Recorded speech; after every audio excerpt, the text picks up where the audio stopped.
संदीपराव, तुम्ही आज जुन्नर पोलीस स्टेशनला आलात. काय नेमकी तक्रार तुमची आहे? काय घडलं? काल रात्री मी जुन्नरवरून माझ्या घरी जात असताना आपटाळे गावामध्ये तर सर्वप्रथम एका अज्ञात महिलेचा मला फोन आला. तर म्हटले का तुम्ही बातम्या करता, मग जुन्नरमध्ये गाया कापल्या जातात त्याच्या बातम्या तुम्ही का करत नाही? म्हटलो पोलिसांनी आम्हाला माहिती दिली तर आम्ही बातमी करू. तर ती बाई जरा एकेरी भाषेमध्ये बोलायला लागलं आणि आवाजाचं जरा खरखर झालं. ती भाषा थोडी दमदाटीची होती. तर म्हटलं असेल कोणाचा फोन वगैरे काय. नंतर मी घरी जात असताना गोगरेवाडी गावापाशी आले असता मला अक्षय बोराडे याच्या मोबाईल नंबरवर मला फोन आला.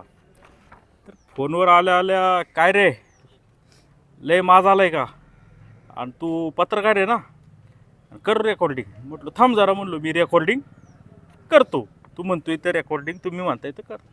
तर त्याचं म्हणणं आहे का तुम्ही माझं बायकोची बातमी लावली, माझ्या पोराचा व्हिडिओ लावला. आता मला काही समजेनाच बाबा, आता पोराचा व्हिडिओ मी तर काय ताजा काय मला माहीत बी नाही त्याची काय झालं, बातमी तर काही केली नाही. म्हटलं कोणती बातमी, तो काय व्यवस्थित काय सांगत नव्हता. नंतर तो सांगायला लागला का, म्हटलं 3 वर्षापूर्वीची का, हा म्हणलं मग आता काय झालं त्याचं. नाही मग तुम्ही माहिती घेतली का वगैरे घेतली का. म्हटलो त्या विषयामध्ये असं होतं की त्याची जी पत्नी आहे रुपालींनी केला होता त्या अक्षय बोराडेच्या विरोधात गुन्हा दाखल. कौटुंबिक हिंसाचार, फसवणूक वगैरे बरीच कलमं होती. शिवाय त्याच्याविरुद्ध खंडणीचा गुन्हा दाखल झाला होता. एका व्यापाऱ्याकडे त्यांनी खंडणी मागितली होती.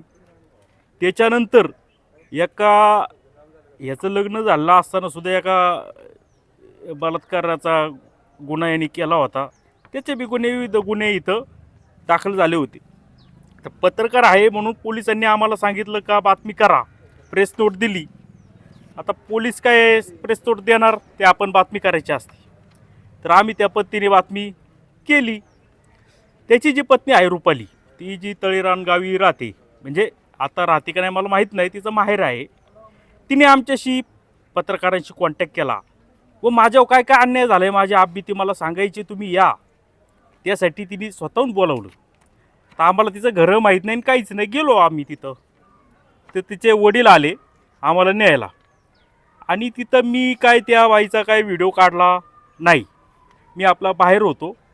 2-3 पत्रकार होते, त्यांनी व्हिडिओ वगैरे काढले, ते प्रसारित झाले, सगळं हे झालं.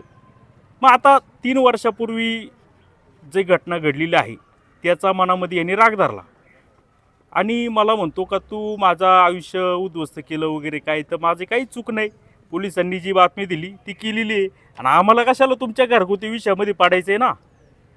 तुम्ही स्वतःहून